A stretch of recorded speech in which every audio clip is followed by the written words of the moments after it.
Welcome to the Anthropology in Business podcast, where you'll learn about the many ways anthropology is applied in business and why business anthropology is one of the most effective lenses for making sense of organizations and consumers. Through conversations with leading anthropologists working in advertising, marketing, consumer behavior, organizational culture, user experience, and many other roles, you'll learn firsthand what it means to do business anthropology and how the work differs from academic anthropology. We'll discuss issues like the pace and depth of research in business, our visibility and influence as practitioners, and what we can do to build our brand. We will also focus on the value and impact of our research in business so that we can help business leaders understand why they should be hiring anthropologists. I'm your host, Matt Artz, a business anthropologist specializing in design anthropology and working at the intersection of product management, user experience, and business strategy. Let's get started. Hi, everyone. Welcome back. I'm Matt Artz of the Anthropology in Business podcast. I'm here today with Laura Korčulanin, an innovation consultant based out of Lisbon, founder of Give a Shit, which she started 13 years ago, also the curator of Impulse Sessions for Ironhack, and a researcher and PhD candidate at IADE Creative University in Lisbon. So Laura, thanks for coming on. Appreciate you taking the time. Would you mind telling us how you got interested in anthropology? Thank you, Matt, for inviting me to share my story. And I'm pleased to be here and happy to share my story to inspire people listening this. And I hope many more anthropologists get into the business field and applied field. So I was a student of anthropology in Ljubljana University. What was awesome that I believe it was in second year, I was having an applied anthropology classes already in my bachelor studies. So that was something that kind of raised my curiosity right away. And so I was like, wow, we can do something with this. So I would say it comes from personal and professional passion that as a student, I was like really passionate about being in the field, studying with community and so on. But then there was this personal passion on hands-on practice because I was learning so much things and researching as a student, but later on starting to understand, so what I do with this information. So my question to professors would always be, so what we do with this? So kind of started, I would say, like exploratory, curious journey of a young student, which was from the beginning on understanding importance and precious information as useful for many out there. And there my engagement started. And yes. Oh, I was just going to ask, why do you think you had those applied classes? Like, was there one particular professor who was interested in that? I mean, it's pretty unusual to have that at that level. That's true. And I was lucky enough to study at University in Ljubljana, where Dan Podjet, I believe many of who are following applied anthropology know him, was my professor.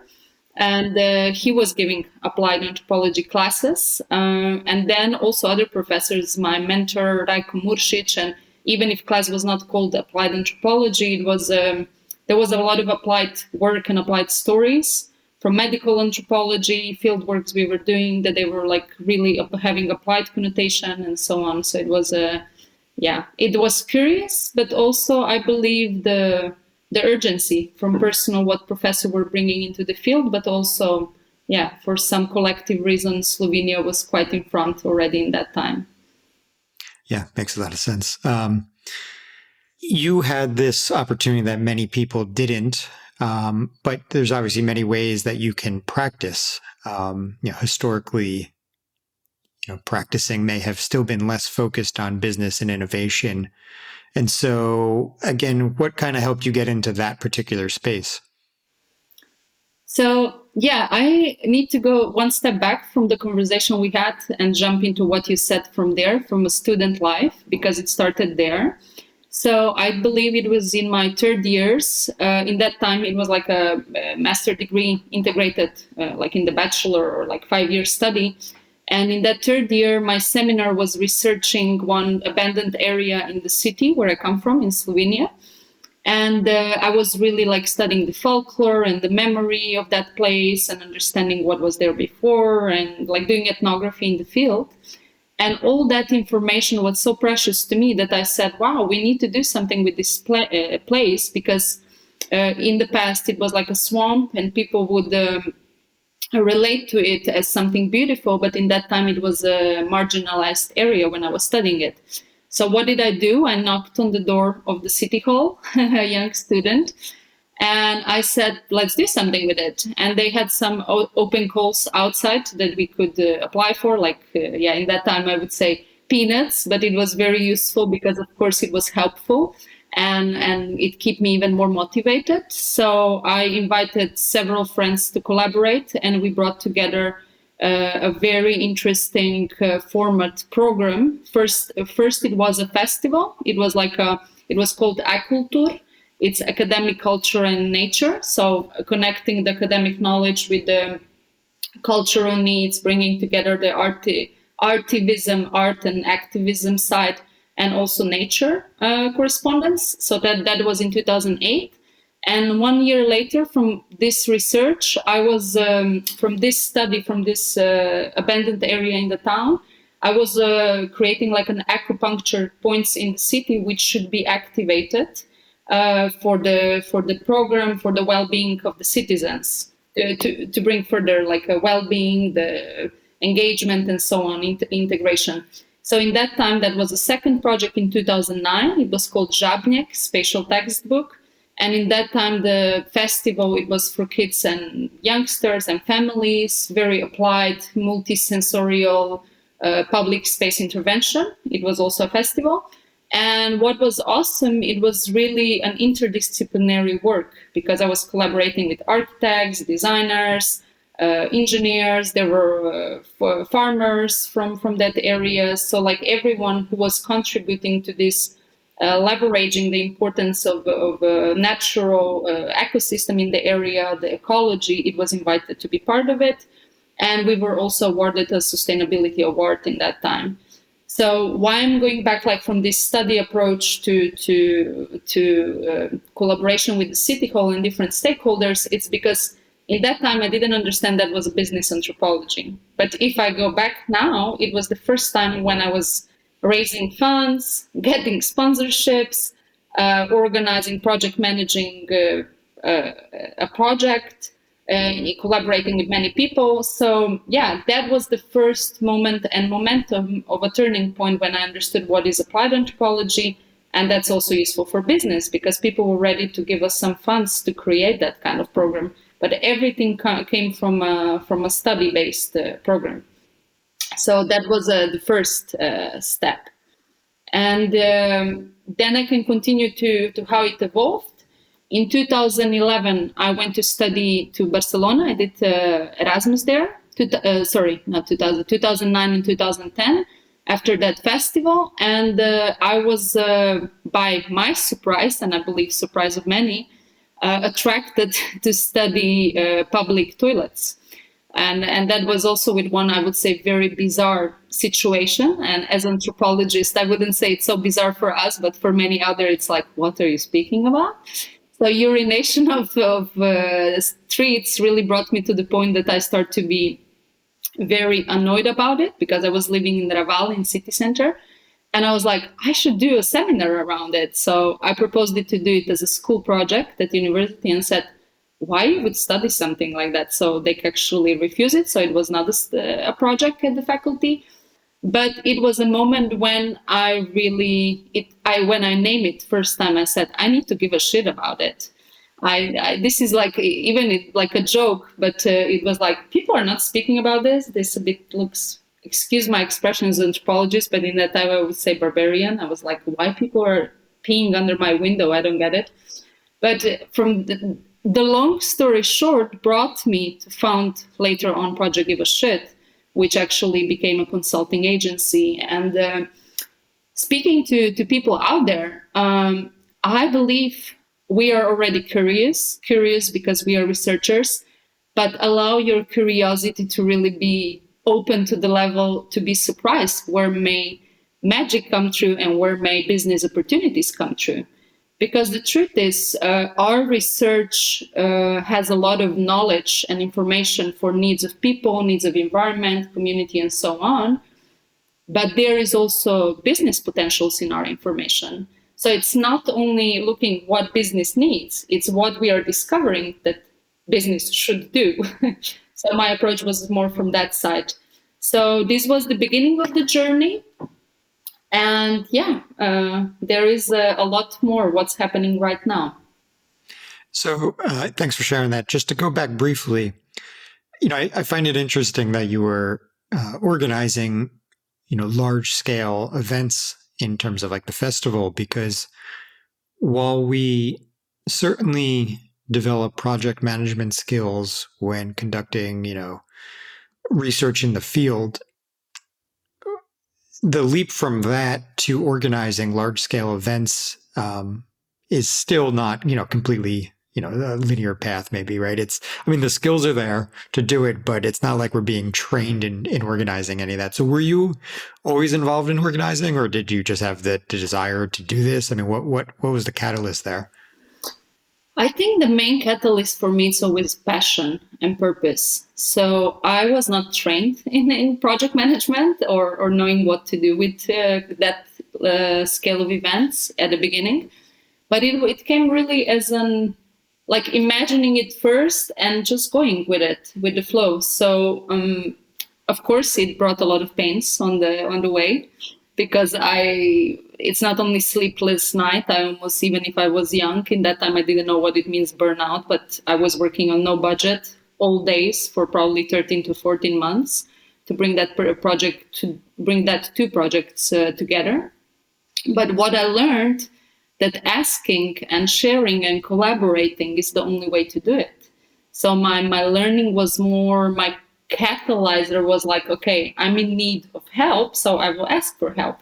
So I would say, also lucky in one side that I had amazing friends who would jump in and who would also interested in the topic of ecology and bridging the gaps between scientific knowledge with applied results and so on.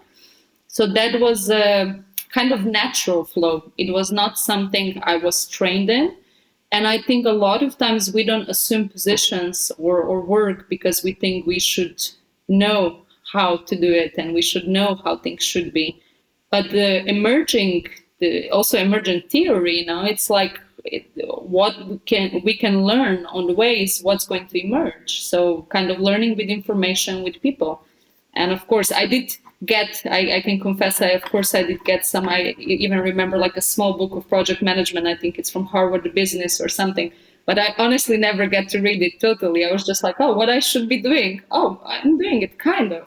And so it's like ongoing work in progress and learning in progress. And so what did that experience teach you? Aside from, we already mentioned project management, but you also mentioned there was, you needed to ask, right? And you needed to raise funds. So what were the big takeaways after you did that? I would say, like, first starting from like this personal position and not so much from work, like from hands on place. It's truly protecting the knowledge we have, because in that time I was very knowledgeable about the topic and about the area, and I was also learning with architects on the infrastructural side outside of my research and ethnography results. But I never understood that information should be protected, because I'm really about open sourcing and sharing and bringing information forward for betterment of the world. But what happened that information was later on used not in the way I was expected by municipality, and I was never acknowledged for that. And it's not only my personal, I would say, ego journey, like some would think. It's truly about bringing information which is having a scientific, having scientific results which were collected together with people. They need to be acknowledged as such. They cannot just be bring together as some results in some format that is not improving life of people. And that's what happened in one point, because after the project we made, that area was revitalized. So they made architectural intervention to bring more life in it. So they brought some furniture, public furniture in it, and so on. But actually, it was nothing of what was requested of people and what research was showing. So that was a bit, I would say, a pain through the journey. That's my personal gain.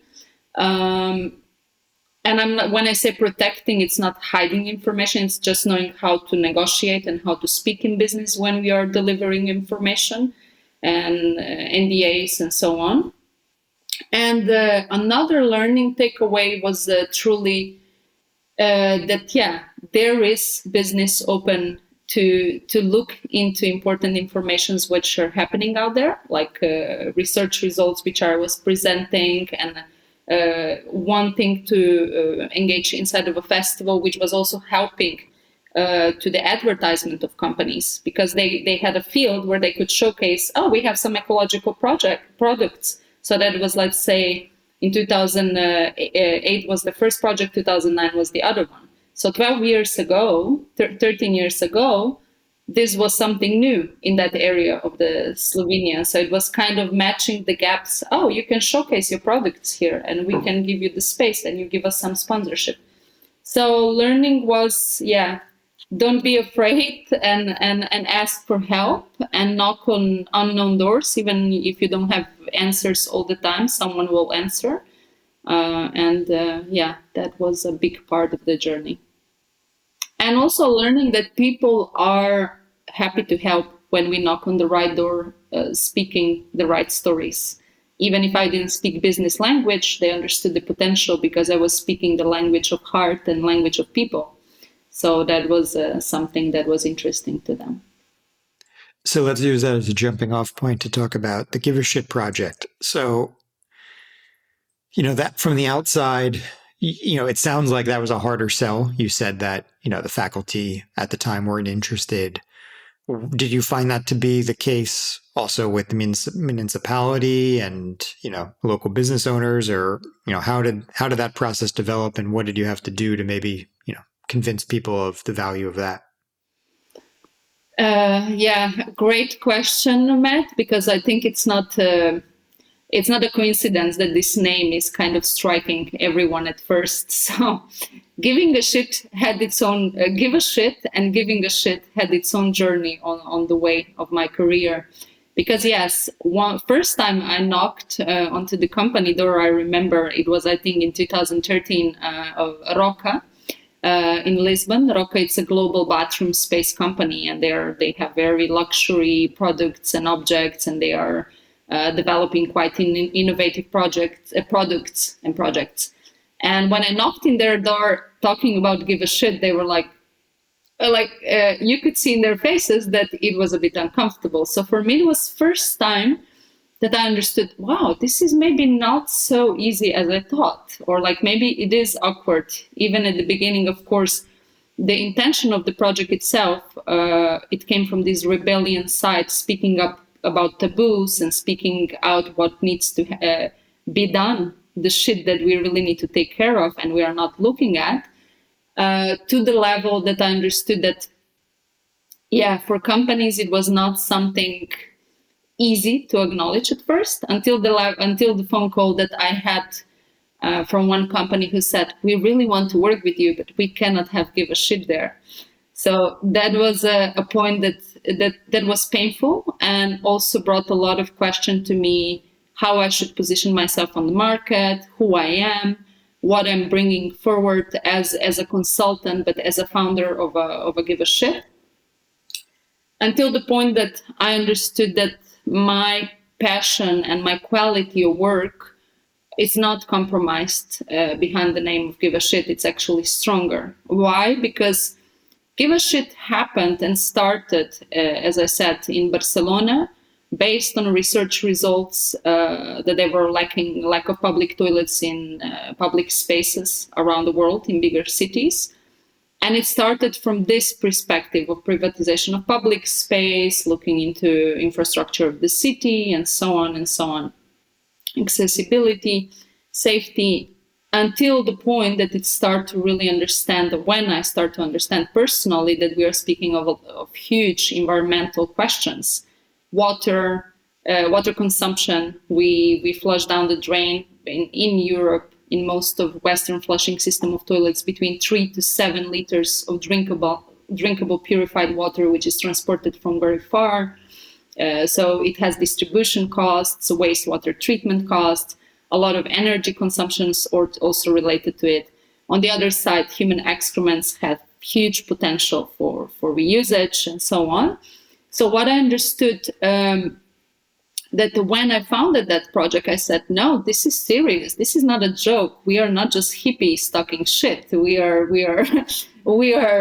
like, I was alone at the beginning and then started to collaborate with many enthusiasts, artists, engineers, architects, and so on along the way, designers especially. And I started to understand, no, we are serious people, but we take things seriously. Because of this, we speak that we need to give a shit. And so this taboo part came to the level that companies, when I start to approach from more business perspective, when I was not fearing my own name and connotation behind it, when I brought research results further, when I brought numbers further, when I brought needs of people further, when I brought needs of environment further, they start to take me seriously. And I said, they didn't mention give a shit, but they start to understand that the give a shit has a true principles, values, which are contributing not just to environment, but possibly also to their business. And in a larger scale, just to resume it, in this moment, after many years working on toilet and water topic, I really understand that it's about this, that give a shit is truly about this systemic vision of ecosystem that we live in, and that we cannot separate toilets and water from all the system that we live in. So in this moment, we are doing many different things, from educational, not just campaigns, but also curating different sessions, integrating different stakeholders, and facilitating workshops we can really, which are contributing to engagement and innovation solutions on the field. So you talked a little bit there about how, at first the name seemed to hold you back, but once you came loaded with, more statistics and sort of, backing as to why this is important, people listened. But I'm curious to know, given it's more of a taboo topic, what do you think was really convincing people? Was it the ecological aspect? Was it the financial aspect? I mean, I appreciate that it probably varies from place to place, and maybe it's a little bit of everything. But is there one takeaway from that that you think really stands out that helped you sell it? Main question, very good point, Matt. Because of course, when you talk to companies, when you talk to clients, even if they have this social responsibility piece and environmental, I would say, consciousness, though we know a lot of time there is a lot of greenwashing in marketing, I was lucky and happy to meet people who really care and they really want to do different in business. So the driver of responsibility environment was always strong, and that was how we entered, and that was how we established engagement and first projects. So it was through this, and it was through, I would say, more like social campaigns and environmental campaigns, which were giving us some initial funds, project funds, to do certain events. But later on, when I started to speak with bigger companies, as I mentioned, and also like one Slovenian smaller startup that is developing toilets and so on, it was really about numbers. It was, I'm not myself, I don't do numbers, but I do bring together calculations of what we spend in toilets, what kind of consumption we have, in average, how many times we visit toilets in our households, and so on. So when I brought together some numbers from Lisbon scale, Lisbon city scale, which is part of also my PhD research, that we are consuming, that toilets are the main water consumptions in households, between 23 to 27% of drinkable water that we use in homes. When you brought that to company, and I said, okay, so we have a water crisis in Portugal just right now, today, as we are speaking. And that was the first time in 2013 when I was bringing that further. And I was like, okay, if we are facing already now water crisis and all the predictions are taking us there, And then back in 2017, we had a big water crisis in South Africa, facing day zero. That was a turning point for many companies I talked to, or to the big company I talked to, when they understood, okay, there is an opportunity because there is a need for water reduction, but it's also about water saving because we don't have it. It's not anymore a question, you want it or you don't want it. It's something that there is a realization because there is a market who is asking for it. And an important point, it's not only numbers. Numbers, of course, anyone speaking business speaks numbers. But I would say for anthropologists, a huge advantage is that we really bring real life stories. So I was going to meetings with prepared document, a small pitch, talking what research results were showing. But I would, on the other side, also say, okay, so there is a market. People are calling me. Citycall is calling me. They want to implement ecological toilets in new social housing buildings. But on the market, they cannot buy it in Portugal. So there is something wrong. So when you say this to a company, a huge billionaire worldwide global company, and they're like, okay, there is something missing. The same for public toilets. I brought something, it's a niche. It's very hard to find it at first, which was like ecological public toilets. Now in recent years, it's improving and so on.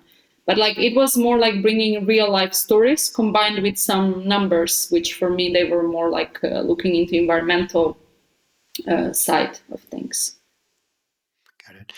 And the other thing you had said in there previously was that you were collaborating with, many stakeholders. You mentioned architects, designers, artists. So obviously we spend a lot of time collaborating in the field, even if we don't always think of it that way. But we, in our training also don't often, I guess many people don't necessarily collaborate with those kind of stakeholders in the design space. And so what did you learn from working around, those people trained in those skills, and how does that relate to what you're doing today? Because I know you frame out what you're doing as design anthropology, and you're in the innovation space. So was that a catalyst to sort of inform you of the value of design, or were you already thinking about design?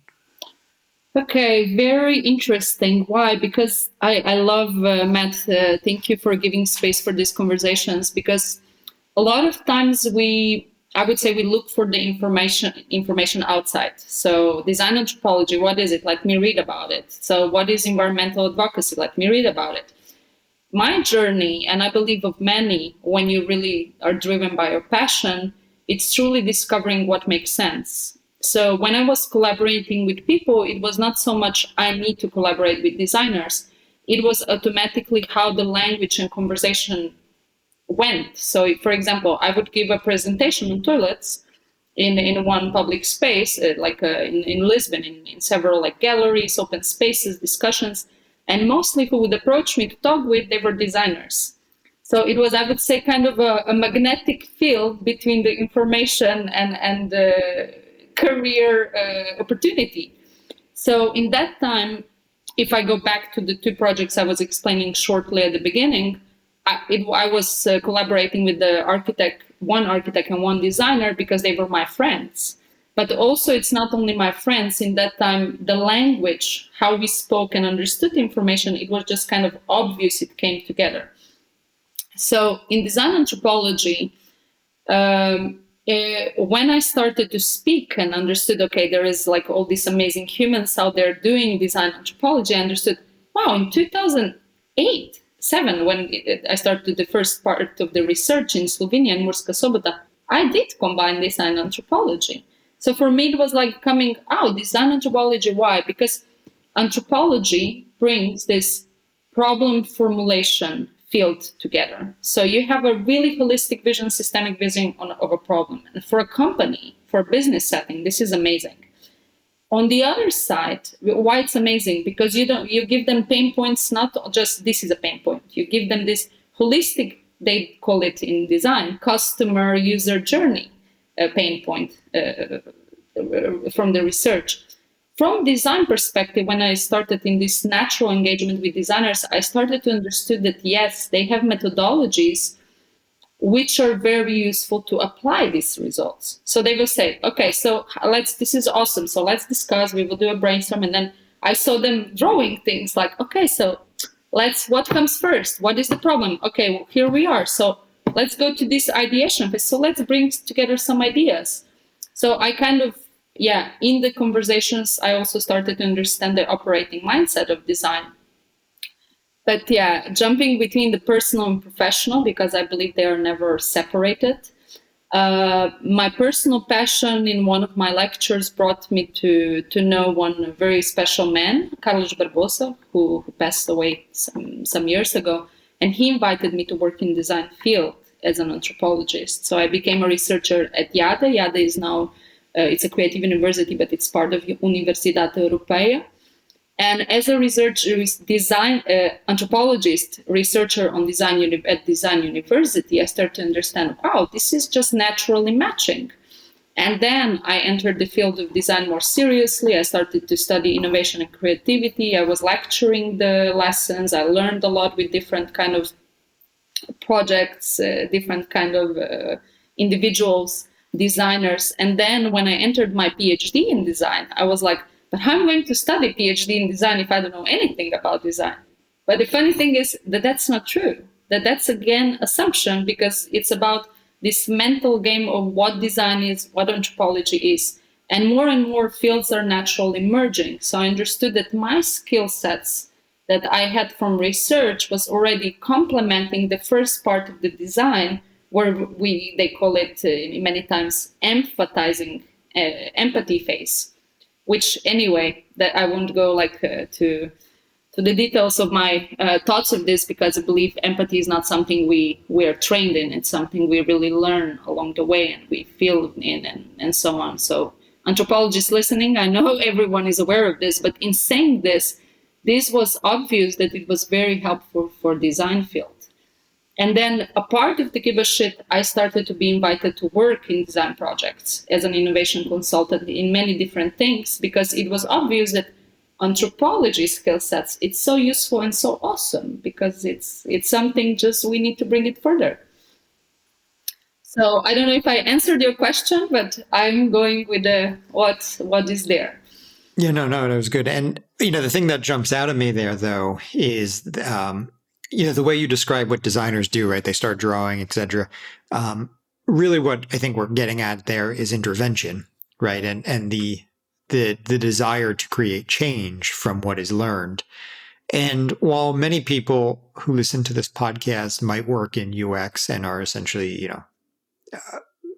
I'll just say work in business, and maybe familiar with that, there are plenty of other people who are thinking of going in this path who haven't really had so much experience with thinking through interventions and change, and maybe coming out of, academic anthropology, where we are, oftentimes seeking to understand, the past, not necessarily think about the future.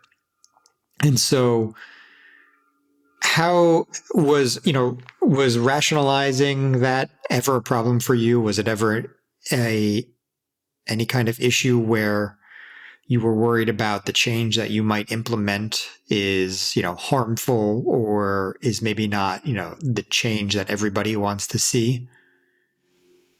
Yes, very good point, because it was the main turning point before pandemics. I would say a bit before, maybe in 2017, 18, I said, I'm done with this, because I started with this. I mean, creating products and innovations which are not contributing to the well-being of all beings.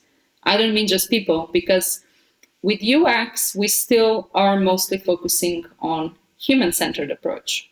A lot of times, human-centered solutions are improving lives of people, needs, creating well-being, but not taking in companies that I worked with, not taking in consideration and account environmental needs.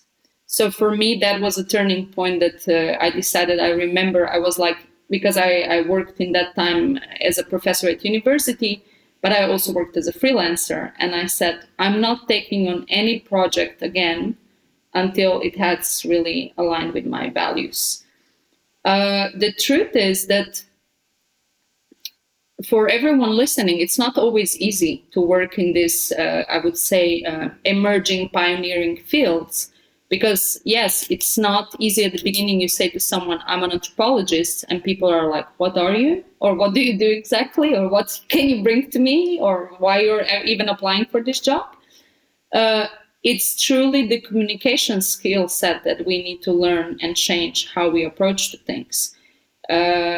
Communication that it's bridging this academic knowledge to something useful, where we really are advocating for people, where we really are advocating for real needs.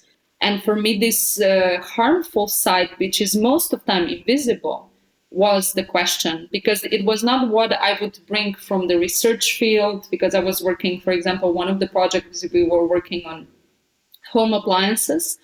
And we did a lot of ethnography, and we were traveling all the Portugal and did a lot of research and had a lot of database also related to smart homes and smart appliances and so on. And for me, just started to be overwhelming the fact of, wow, this is amazing for people, but what are we actually creating with it started to be frustrating for me. So, yeah, there is a big gap. I'm not saying that people shouldn't take on jobs which, of course, give them personal success and personal satisfaction. But the truth is that these ethical questions and values need to be addressed from the beginning on. And I would maybe finish this question with, we are also educators. Anthropologists, in one side, we are fearing not having jobs. On the other side, I promise from all the collaboration I had, the most of the brilliant minds, they really have this open mindset, anthropological mindset, anthropologists. Not only, of course, I don't want to go to narrow down, but, and then we fear it that we don't have jobs. And I know it's difficult because I was also convener of Applied Anthropology Network for more than 3 years in Europe, and we were working towards increasing employment for anthropologists and so on. But the answer, what I learned in all this journey, is that we need to educate people of the importance we bring to the field. We need to give the information that is right to the people. As you said, past is very important to understand. It's not only looking into the past, but bridging the past with the moment of now, predicting the future. Of course, we cannot predict it, but we need to learn with the past. And this is important. We communicate in the right way. It's not something frozen in time. It's something that it's transmitting through time. And it's very beneficial for business to also not fail, because 99% of innovation is still failing.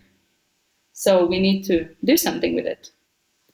And we have all the skill sets to do this. Yeah, well said. And so maybe to tie that to one of your other initiatives, so you're running these impulse sessions, which is helping to kind of raise awareness and spread the word, you can maybe say. So what are you trying to do with that exactly? And how do you see that fitting into this sort of larger, mission of advocacy? Very important part, I would say, as you, Matt, are doing also, because what we are doing here, it's a bit similar to what I'm trying to do with these impulse sessions. So impulse sessions were initiated by me together with Ironhack. When I was collaborating with Ironhack, I gave some classes. They are web development and UX research, UX and UI global school. And I said, it's not enough to work with human-centered approach. Let's do something on design by nature. Let's do something about the life-centered approach to design. And they agreed. So with these sessions, I'm actually inviting beautiful minds, brilliant projects, individuals, companies, startups, enthusiasts who are having successful stories, personal and from professional career, and who are mainly basing their work on life-centered approach. For the ones that they are not known with life-centered approach is this ecosystem approach, it's planet-centered approach, where we are considering the nature as main stakeholder in our work, where we are bridging different gaps of course, we are not starting the project. We are doing just this with environmental projects, but in research, how we can also use this kind of methodology. So I invite people who can share that, and I give a small brief introduction on the importance of it. But yeah, normally it's like a very easy conversations. And what is the most beautiful result by now? We had 2 sessions because we just started it this year. That students or like also experienced senior designers and so on who are changing the field into UX. It's very interesting because people are really showing a lot of enthusiasm to bridge this and to pass the future research practice into something more inclusive towards also natural ecosystem. And that was, it's beautiful. And let's see, it's a work in progress. Yeah, sounds great. And I'll link, send me a link and I'll include that for anything that I can link to, whether it's past events or just some landing page. But if everybody wanted to find you and learn more about your work, where should they look you up? Okay, I would say LinkedIn, it's always the most useful because it's personal and I'm really all about personal touch. Contact, you can just message me directly and connect with me, and follow because I post all different initiatives that they are still not gathered on a website, as you might notice. So then we have a Give a Shit, givashitnow.org. It's our website from Give a Shit, where it's like, I would say, quite generic work that we are showing there. We have a lot more going on, but it's not updated. And then we have social media from Give a Shit on Instagram and Facebook.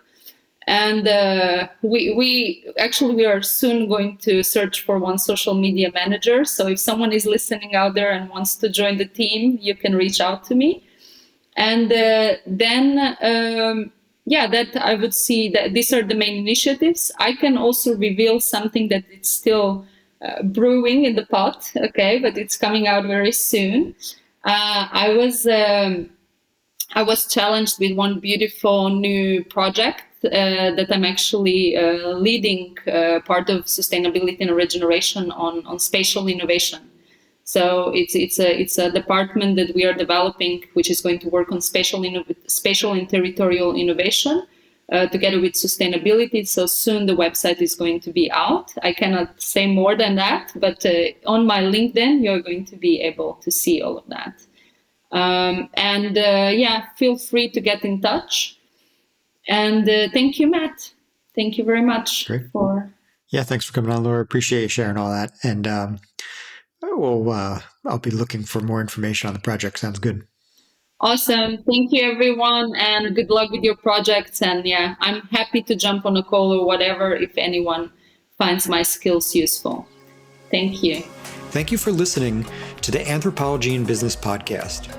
To learn everything you need to break into business anthropology and why business anthropology is one of the best lenses for contributing to business success, visit my website at mattartz.me, where I cover many topics related to business anthropology and beyond.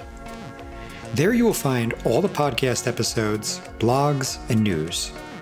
Please like, share, and subscribe. See you next time.